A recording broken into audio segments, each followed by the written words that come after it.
stretching before or after workout, what's better? अगर static stretch की बात कर रहे हो आफ्टर वर्कआउट और may be have a separate session for it, सही. नॉर्मली लोग बोलते हैं इस तरह कि it's a cool down after the workout after the strength training session, but it's garbage. You do not need to cool down from any strength training session or any session actually.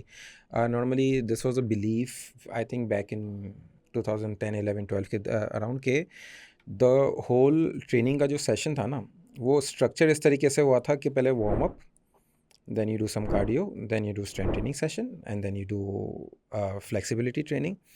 So like warm up, stretching, warm up, then cardio, then your actual training, then cool down, that kind of stuff. It's a very crap way of actually structuring anything. Okay. It's not related to your goal, it's not related to anything. It's like a very generic way of doing things. Warm up very important, but stretching is something. आप क्यों कर रहे हो stretching? Not for the cool down. Stretching we do to increase the range of motion, आपकी flexibility बढ़ाने के लिए, right? तो अगर आपको अपनी flexibility के ऊपर काम करना है तो train for flexibility, not for the cool down. आप ये मत सोचो कि आपने अगर आपने लेग्स किए तो आपको अपने कॉर्ड्स को स्ट्रेच करना है आफ्टर द ट्रेनिंग, वरना आपको इंजरी हो जाएगी. No, it doesn't work this way. What about mobility?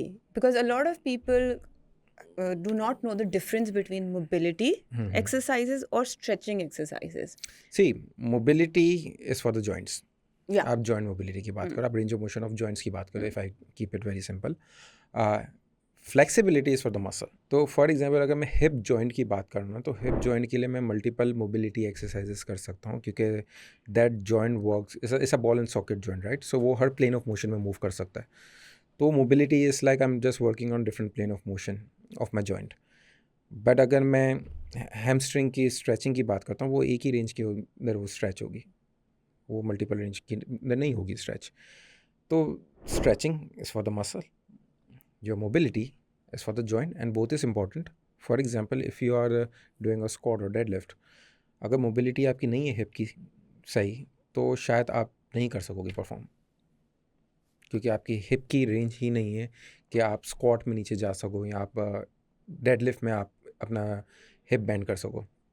Same में फ्लेक्सिबिलिटी इज़ ऑल्सो कि आप कोई भी एक्सरसाइज कर रहे हो और वहाँ पे अगर आपको पता है कि आपकी रेंज ऑफ मोशन लिमिट कर रही है, but actually you are trying to push it, जो आपको रेंज ऑफ मोशन अवेलेबल नहीं दे रहा आपकी बॉडी, तो वहाँ इंजरी के चांसेस ज़्यादा हो जाते हैं. जैसे हम लोग करते हैं ना डिस्कस के लेंथ पोजीशन में you have to be very careful.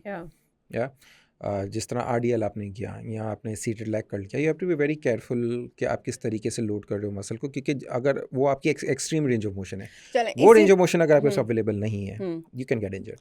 सो इसी उस पर मैं आपसे क्वेश्चन करती हूँ कि कुछ लोगों के अगर हैमस्ट्रिंग ज़्यादा टाइट है, ठीक है, and they know they have to do an RDL or whatever in the program, should they start with stretching their hamstrings or they start with वही जैसे कि हम करते हैं warm up the muscle and stretch at the end? Okay, I have a different perspective of the warm up for any exercise. Sometimes this happens कि whatever if you haven't warm up, तो आपको range of motion अच्छी वैसे ही नहीं आती.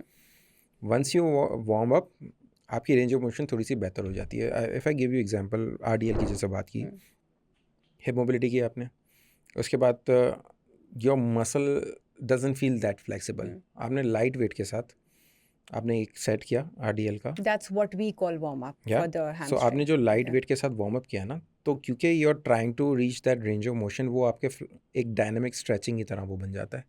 सो you just doing the movement, जहाँ पे you are just focusing on every rep, you're going a little deeper on the stretch. You reach that point where you have a full range of motion and then you start loading the bar. आपको एक separate routine करने की ज़रूरत नहीं है stretching की warm up के लिए जब आप कोई एक्सरसाइज परफॉर्म करने जा रहे हो. You have to be a little smarter, क्योंकि अगर आपने 10 मिनट लगा दिए just to warm up for one exercise, how much time you going to spend in the whole session? I think this depends के किस पर्सन का किस किस्म का इशू है. इन द सेंस अगर आपको hamstrings का ज़्यादा इशू है तो you focus a little on the hamstrings and do and then start instead of No, doing a but stretching for the entire body. doing a stretching for the entire body to warm up, I don't think so is a very good. It depends कि आपके training आपका क्या है. अगर आप एक ही training session के अंदर आपका शोल्डर जॉइंट भी यूज़ हो रहा है, हिप जॉइंट भी यूज़ हो रहा है, then obviously you have to warm up both joints. But आप बात कर रहे हो कि मुझे RDL करना है, मुझे लेग्स करना है, जहाँ पे शायद शोल्डर जॉइंट की इतनी ज़रूरत नहीं है, बट ये spending 10 minutes on just working on the shoulder joint, that means you're just wasting your time. सही है. प्लस मसल की बात करें, ऑल्सो डिपेंड्स कि कौन सी एक्सरसाइज आप कर रहे हो. अगर मुझे चेस्ट आज करना है और मैं अपने हैमस्ट्रिंग को स्ट्रेच कर रहा हूँ, what's the point? That's what I'm saying ना. Right. कि जब जिस चीज़ की ज़रूरत सो है उस अगर पे आपको focus किया जाए. फ्लेक्सिबिलिटी इंप्रूव करने के लिए आप स्ट्रेचिंग कर रहे हो, keep it completely separate session. आप घर पे कर लो, आपको जिम में भी करना है तो सेपरेटली कर लो. But if you are doing it as a part of your warm up और cool down, there is no need for cool down. You don't need. अगर आपको चेस्ट करना है, just do light work of chest. You will warm up, your range of motion will increase. अगर आपको ऐसा लगता है कि मैं एक्सरसाइज से पहले मैं स्ट्रेचिंग करूँगा जिससे मेरी रेंज ऑफ मोशन बढ़ जाएगी, रेंज ऑफ मोशन इतनी जल्दी नहीं बढ़ती है. समटाइम बॉडी कोल्ड होती है तो इतनी अवेलेबल रेंज ऑफ मोशन नहीं होती है. Once you warm up your range of motion increases. But अगर आप फ्लेक्सिबिलिटी की बात करो, keep it completely separate. For a warm up, do a light weight workout जहाँ पे you slowly increase your range of motion. That's all you need.